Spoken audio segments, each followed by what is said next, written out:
৭৭ বছর আগের যে পুরনো আইন ছিল, বর্তমানে সেই আইন পরিবর্তন করা হলো। কি সেই আইনে নতুন তিনটে আইনে নতুন আইনগুলোতে কি বিস্তারিত বলা আছে, সব আজকে এই ভিডিওতে জানবো। অবশ্যই ভিডিওটা যদি ভালো লাগে অবশ্যই বন্ধুদের সাথে শেয়ার করবে। তো দেখো, আমরা এতদিন কি জানতাম? আইপিসি, সিআরপিসি এবং ইন্ডিয়ান এভিডেন্স অ্যাক্ট, ঠিক আছে। এখন সেটা পরিবর্তন হয়ে আইপিসি আইপিসি পরিবর্তন হয়েছে ভারতীয় ন্যায় সংহিতা 2023, ভারতীয় ন্যায় সংহিতা। সিআরপিসি যেটা 1973-এর, সেটা পরিবর্তন হয়েছে ভারতীয় নাগরিক সুরক্ষা সংহিতাতে 2023-এ।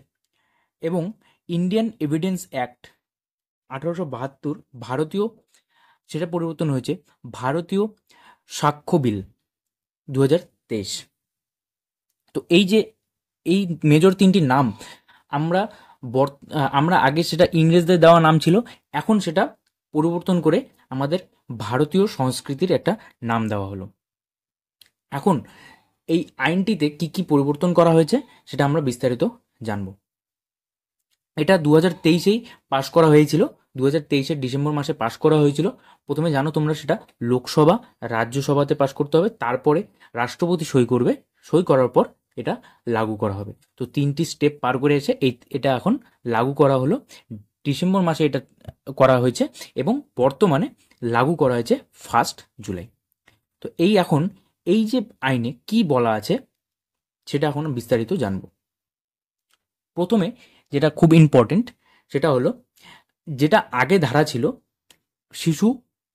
মেয়ে শিশুকে ধর্ষণের জন্য মৃত্যুদণ্ড। তো আগে সেই ধারাটা ছিল 375-এ, বর্তমান 375-76-এ, বর্তমানে সেটাকে নিয়ে আসা হয়েছে 63 এবং 69-এ। এবং তার তার থেকে বড় একটা কাজ করা হয়েছে, যেখানে হলো মৃত্যুদণ্ডের বিধান রাখা হয়েছে। যদি নাবালিকাকে ধর্ষণ করা হয় সেখানে মৃত্যুদণ্ডের বিধানও রাখা হয়েছে। এবং মৃত্যুদণ্ডের সাথে মৃত্যুদণ্ড বা মৃত্যুদণ্ডের ছাড়া যদি মৃত্যুদণ্ড না হয় তাহলে সেখানে আজীবন বা যাবজ্জীবন কারাদণ্ডর কথা বলা হয়েছে। এবং তার সাথে 2027 পর্যন্ত প্রত্যেকটা আদালত কম্পিউটার অ্যারেস্ট করার কথা বলা হয়েছে। এবং কেউ যদি গ্রেপ্তার হয়, ফার্স্টে তার বাড়ির সদস্যকে অবশ্যই জানাতে হবে। তো ভারতের নাগরিক হিসাবে তোমাদের এই প্রত্যেকটা কানুন নতুন কি কানুন সেগুলো জানা খুব দরকার। তারপর দেখো, নাগরিক সেবা। যদি ছোটোখাটো চুরি, তোমরা জানো ছোটোখাটো বিভিন্ন রকম চুরি হয়, যদি সেই চুরি 5,000 টাকার কম হয়, জানো ছোটোখাটো চুরি বিভিন্ন রকমভাবে হয়ে যেতে পারে, তো 5,000 টাকাটা যদি কম টাকার চুরি হয়, তাহলে সেই ক্ষেত্রে কি করা হবে, সেই যে চুরি করেছে তাকে একটা শুধরানোর একটা অপশন দেওয়া হবে, নাগরিক সেবার একটা অপশন দেওয়া হবে। মানে সে চাইলে কি করতে পারে, বিভিন্ন নাগরিকদের সেবা করতে পারে, তারপর বিভিন্ন এনজিওর সাথে জয়েন করে বিভিন্ন কাজ করতে পারে। তো এই সব, এটা 5,000 টাকার কম যদি হয় তাহলে সেই সব করা যেতে পারে। নেক্সট বলা হয়েছে জিরো এফআইআর। ধরো তুমি কোথাও বাইরে গিয়েছো, সেখানে গিয়ে তুমি কোনো কেসে ফেসে গেলে, তুমি ধরো কোনো একটা তোমার সাথে ক্রাইম হলো, ঠিক আছে। তখন তুমি কি করবে? নিশ্চয়ই তুমি অনেকটা দূর আছো বাড়ির থেকে, তুমি বাড়ির পাশে যে তোমার থানা আছে সেখানে নিশ্চয়ই তুমি এফআইআর করতে পারবে না। তাহলে তোমাকে কি করতে হবে? এখন নতুন কি কানুন হয়েছে সেটা হলো, তোমার যে আশেপাশে যেই থানা আছে কেন, সেই থানায় তুমি গিয়ে এফআইআর দায়ের করতে পারো, ঠিক আছে। এবং পুলিশ অভিযোগে অনলাইন নিবন্ধ করতে পারো, যেটা ইলেকট্রনিক পরিষেবা হিসেবে বলা হয়েছে।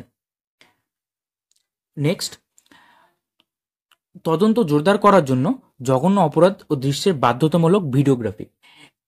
খুব ভালো একটা জিনিস করা হয়েছে, যে এই যে ধরো বিভিন্ন রকম তদন্ত করা হচ্ছে, সেটার জন্য তদন্ত করার সময় যদি কোনো তদন্ত বা সার্চ অপারেশন করা হয়, তখন সেখানে গিয়ে একটা ভিডিওগ্রাফি করা, একটা ভিডিও তোলা অবশ্যই বাধ্যতামূলক করা হয়েছে। ভিডিও তুলতে হবে, ভিডিও করে রাখতে হবে। দ্রুত বিচার প্রদান। দ্রুত বিচার প্রদান 45 দিনের মধ্যে প্রয়োজনীয় রায় এবং প্রথম শুনানির 60 দিনের মধ্যে চার্জ গঠন করা হতে পারে। নেক্সট, যদি ধরো কোথাও কারোর সাথে রেপ হলো, তাহলে সেই ক্ষেত্রে যে ভিকটিম আছে, সেই ক্ষেত্রে ভিকটিমের যে বক্তব্য, সেই বক্তব্য রেকর্ড করা থেকে শুরু করে যা কার্যাবলী আছে সম্পূর্ণ কে করবে? একজন নারী কর্মকর্তাদের দ্বারা নিয়ন্ত্রিত হবে। ধরো পুলিশের মধ্যে যে লেডি পুলিশ আছে, সে তার দ্বারা নিয়ন্ত্রিত হবে। এবং দ্রুত মেডিকেল রিপোর্ট জমা দিতে হবে। 7 দিনের মধ্যে মেডিকেল রিপোর্ট জমা দিতে হবে যারা তদন্ত করছে তাদেরকে। তারপর বিভিন্ন জায়গায় কি হয়, বিয়ের মিথ্যে প্রতিশ্রুতি, নাবালিকাদের গণধর্ষণ। ধরুন বিয়ের মিথ্যে প্রতিশ্রুতি বিভিন্ন রকম অফিস বা বিভিন্ন রকম কার্যালয়ে কি হয়, বিভিন্ন রকম কার্যালয়ে বিয়ের মিথ্যে প্রতিশ্রুতি দিয়ে তার সাথে ধর্ষণ করা হয়। তাহলে সেই ক্ষেত্রে বিভিন্ন রকম আইন কানুন নিয়ে আসা হয়েছে। মব লিঞ্চিংয়ের জন্য যদি ধরো পাঁচজনের বেশি মানুষ মিলে একজনকে মেরে হত্যা করে, তখন সেই ক্ষেত্রে বিভিন্ন রকম বিধান নিয়ে আসা হয়েছে, বিভিন্ন রকম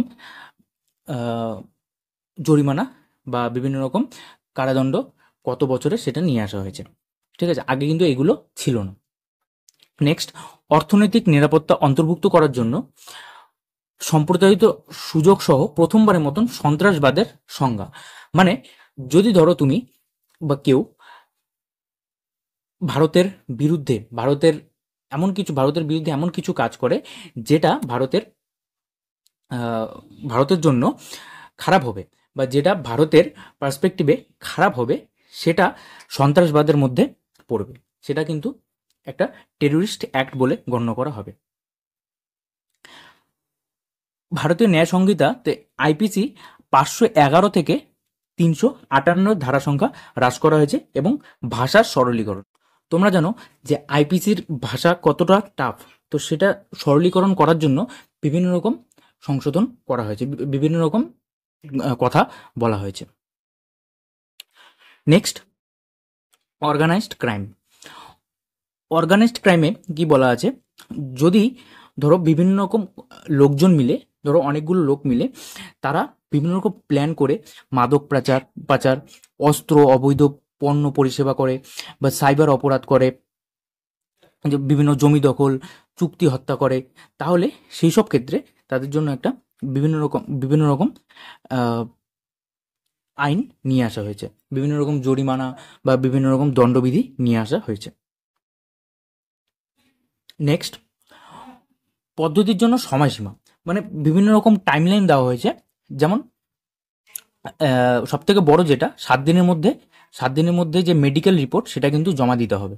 ঠিক আছে, আর 7 দিনের মধ্যে মেডিকেল রিপোর্ট জমা দেওয়ার পর যে 60 দিনের মধ্যে আর্গুমেন্ট শেষ হওয়ার 30 দিনের মধ্যে রায় দিতে হবে। ঠিক আছে, এবং 90 দিনের মধ্যে চার্জশিট জমা, এবং 180 দিনের মধ্যে পুলিশকে পুরো তদন্ত শেষ করতে হবে। বিভিন্ন রকম অপরাধ সেটা হলো চেঞ্জ করা হয়েছে। তো আইপিসি ইন্ডিয়ান পিনাল কোড আর বিএনএস ভারতীয় ন্যায় সংহিতা, অপরাধ কি আছে, খুনের অপরাধ 302-এ, সেটা চেঞ্জ করা হয়েছে এখন বিএনএসে 101-এ। প্রতারণা 420-তে, সেটা চেঞ্জ করা হয়েছে 318-তে। বিভিন্ন এভাবে দেখো, ধর্ষণ, গণধর্ষণ, এভাবে চেঞ্জ করা হয়েছে। এটা একটু দেখে নেবে জাস্ট। ঠিক আছে, তো এই হলো পুরো লিস্ট যা যা চেঞ্জ করা হয়েছে। আরও অনেক কিছু ডিটেলস আছে, সেটা ডিটেলস পড়তে গেলে 2 ঘন্টা 3 ঘন্টা লেগে যাবে।